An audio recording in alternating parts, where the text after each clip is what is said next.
So today we're gonna be talking about how to keep things cool in your van. All right, I'm ready to go back.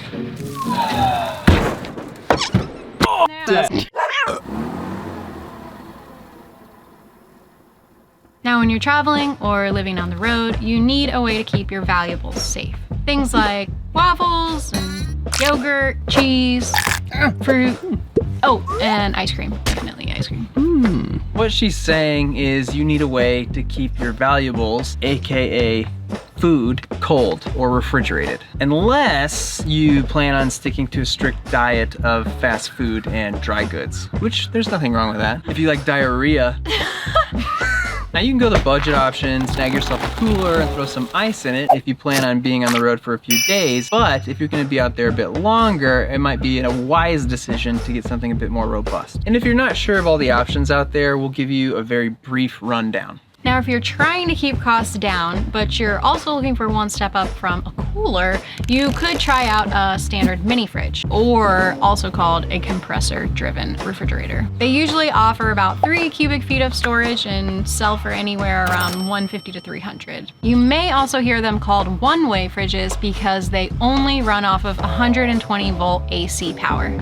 Meaning if you're in your van or RV, you either need to be plugged into shore power or have an inverter. This is what I used in my first van. Actually, it wasn't a mini fridge, it was a mini freezer. And some people prefer that. You know, they say they have better insulative qualities. So they hold the cold air in easier, which means they're gonna run a lot less and they are supposed to be a bit more efficient. Is that true? I don't know. Another option of a compressor-driven refrigerator is a two-way refrigerator, meaning it can be powered either by 120 AC power or 12 volt DC power. So it can run directly off your battery bank without the use of an inverter. Compressor-driven fridges are cool. Whoa! Compressor-driven fridges cool fast, efficiently, and evenly, and they're unaffected by altitude, which is kind of a bonus when you just drive your house around. It's falling apart on camera. How's this all go? I'm sweating. One major drawback of this type of fridge, the two-way, is the price tag that's attached to them. Now, another common type of fridge is an absorption fridge, which not only runs off of AC and DC power, but also LP gas or like propane. And this is kind of cool when you are really out there in the sticks, but they come with a couple caveats. You really need to be parked level in order for it to work properly. They don't necessarily cool really well when it's hot or like the ambient temperature is extremely warm. And they don't run really efficiently with the AC and DC power. They're mainly just for the gas. So if you think you're gonna be running off of your batteries or off of shore power, you're probably better off with a two-way. But since they're not running compressors, they are pretty quiet. They're definitely far quieter than a compressor-driven fridge. All things considered, we decided to go with a two-way or compressor-driven fridge, just to give it a go. And we partnered with ICECO, who sent us their VL60 Dual Zone fridge and freezer. Now, this is a pretty hefty refrigerator, and the reason I went with a larger one this time around is because there's 2 of us here. And not only do we need to feed 2 mouths, she actually eats 3 meals a day. Breakfast, a lunch, and a dinner. And it doesn't matter what time. She has to have a breakfast, a lunch, and a dinner. And sometimes I need snacks in between every meal. So our food storage had to be increased. The fridge measures about 31 inches long by 19 inches wide by 19 inches tall. And on their website, they boast that it can fit up to 91 pop cans, which equates to approximately 50 Malibu Barbies, a handful of salamander eggs if you have big hands, 2 full-size koala bears, 368,000 tiny toads, 450 quadrillion big toenail clippings, 26 James Bond DVD box sets. But with all that storage, let's not glaze over the storage of the actual fridge itself. This is a really big fridge. 67 pounds worth of fridge. Like 1.25 Rockies heavy. Yeah, maybe before we start staying at my mom's house. I guess it's mainly gas. We actually planned out the build of our entire kitchenette based off of this fridge. We had to make everything custom. You know what? We probably based the entire passenger side of our van based off of the size of this fridge. Here it is, our finished kitchenette with a fridge. And it's in there nice and snug. We put this very pretty handle. Look at this, very heavy duty handle. And it's pretty tough to get out because we went on a trip one time and it came flying out and we got really scared. So we put really heavy duty stuff on it, locks and catches and clips and such. So you can see one here. We have these two plastic clips, one on each side. And their capacity is only about 25 pounds. So that was not enough because these were installed when it came flying out. So then we went and bought these crazy heavy duty magnets here. They hold up to 250 pounds together. You'll also notice it's on very smooth and luxurious sliders. And those puppies hold up to 500 pounds. So those are 31-inch sliders, I think. It's basically the full length of the fridge. We didn't have a whole lot of room to spare, which caused us a bit of an issue. Julie can show it right now. Here we if go. you slide it all the way out, boom, it goes almost touching. And if we want to face this or clean it up, we'll probably just paint it. We have about a 1/4 inch there. 1/8 to a 1/4. We just got enough room here to open the freezer, as you could see how tight that is, but we didn't account for our countertop. Luckily, what do these lids do?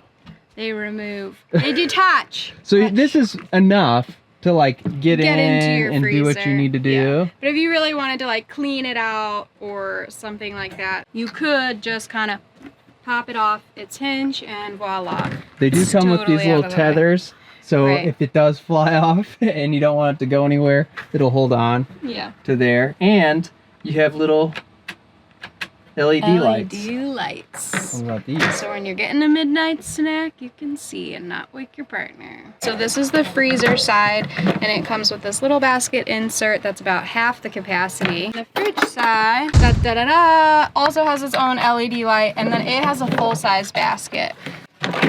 In my opinion, it should also have a half basket, just saying, because if you want to do like 2 layers of food in here, a full-size basket doesn't really help. On the side, it also states that it has this SECOP compressor. I don't know if that's good. The one thing that we're happy with is how quiet it is. So if you listen here, I'm gonna point you right at it. That's how quiet that is. The mic is pointing right at the vent, right behind the compressor. Pretty quiet. And the compressor's in the freezer there, that's why it's got that funky That little shape. bump out. But what's also cool is that because it's dual zone, you can set the temperatures on both sides to whatever you want. So like if you don't have a lot of frozen goods that you need, you can make it a whole refrigerator. Or you can make the whole thing a freezer if, say, like you just have a bunch of deer meat or something like that. Or obviously you can do a fridge and freezer combo. Yeah. All right, so now that we showed you our setup, I'm sure you're kind of curious how much we can fit in this puppy. We went grocery shopping, so now we're gonna fill it up. Milk. Full case of seltzer. We got some pickles, yogurt. Excuse me. Look at all that. You got a beverage and a pickle, and you still have 2 inches to spare. Tofurkey. We have to create a stable base for the eggs. Because I buy like all of our fruits and vegetables naked, I don't like to get the ones that are like pre-wrapped in plastic. We'll probably have to get like some cloth bags or something. It's a little bit of a Tetris, you know? The cheese on top. No problem. We could fit more of that if we wanted to turn the freezer also into a fridge, but then where would we keep the ice cream? How much ice cream are we talking? So, you know, we have the mint, but then sometimes you just want plain vanilla, and then other times you want like peanut butter cups. And there's the meatless chicken nuggies, and then, you know, meatless bacon. Ben's the only one that has real meat or fish because I'm a vegetarian. But that's still, we could fit tons. Yeah, there's more room, obviously. We could fit a whole nother ice cream carton right there, and then probably still 2 more here. So on total, we could probably fit 6 ice cream containers. Yeah. Another thing to point out is that because this is a 2-way fridge, on the back end of this, you have 2 plugs or ports. You have an AC port and a DC port. The AC is just like your standard 3-prong little plug that you can plug into an outlet, and the DC runs to like a cigarette lighter adapter. I just cut that off and wired it directly into our fuse panel and plopped a 15 amp fuse within our fuse panel. So it just runs directly off of our battery bank. Oh! Another cool thing, you know, we do have it set level in our van, but if you're ever in a spot where you're tilted or in an unlevel camping area or parking spot, this is good up to 40 degrees and runs properly. So if you like sleeping like a vampire, you can do that, and then your fridge will still work and keep all of your blood cold. I think the amount of storage this fridge offers us is far more than enough. We really don't need all that room for ice cream and things like that. That's just funny. And as far as power consumption goes, it says that it pulls right around 2 amps, like 1.9. I forget it's 0.545 kilowatts per hour within a 24-hour time period. Yeah. Something like that. That's about 2 amps, 1.89 amps. You have to keep in mind, like, the condenser's not continuously running. That whole thing is going to be based on your environment and the atmosphere around and how much it has to work. You know, if it was running like all the time, we could easily run this off of our 400 amp hours of battery for like 7 to 8 days. If we were off grid, not charging solar, and all we did was run our fridge. Right, so we have charging from the alternator as well as solar, and we can plug into shore power. So we can run this fridge indefinitely, no problem. So let's change the angle. You me now? So what do you think about the fridge? I kind of disagree. Like, I think that it'll fit everything just fine. We don't need any more cheese. I mean, it is my favorite food, but all right, you're done. Now, we aren't living full-time in our van yet, and we really haven't gotten the chance to use it for long periods of time. So we've only really, I don't know, filled it for a few days. Yeah, like a weekend trip. Yeah, but if you want to see how it works out for us when we start hitting the road and doing our travels, you can always follow along with the channel and see how it holds up. And I know we didn't get any like really great stereotypical out in the fields using the fridge. Because who carries a 67-pound fridge out to the middle of the field? Yeah, but you know, here's a little beauty shot.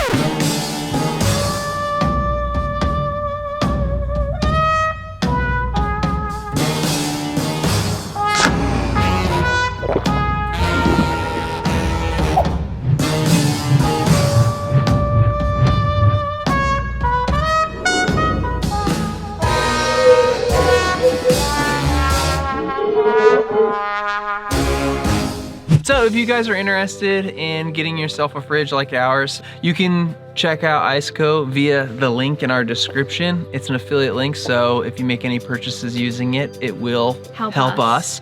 And to help you, we have a discount code with them. It's just DogCatManVan, all one word. All you have to do is put in the code at checkout and you'll get a little something, something back. Even if you don't want, you know, one of their fridges, they have a bunch of other stuff to offer. They even sent us along with this little portable, like, camping table. Go fish. You have any threes? Yeah. Give it up. It might not be the biggest table in the world. But you could probably use it as like a little side table if you have those low camping chairs, or, you know, maybe like a in-bed table. Like a computer table. Business. Data crunching. Entrepreneurship. Success. So with that, just want to say thanks for watching and checking out the channel, or sticking around if you've known of the channel. And if you haven't already, subscribe, like, comment, and Julie, take it away. See you guys.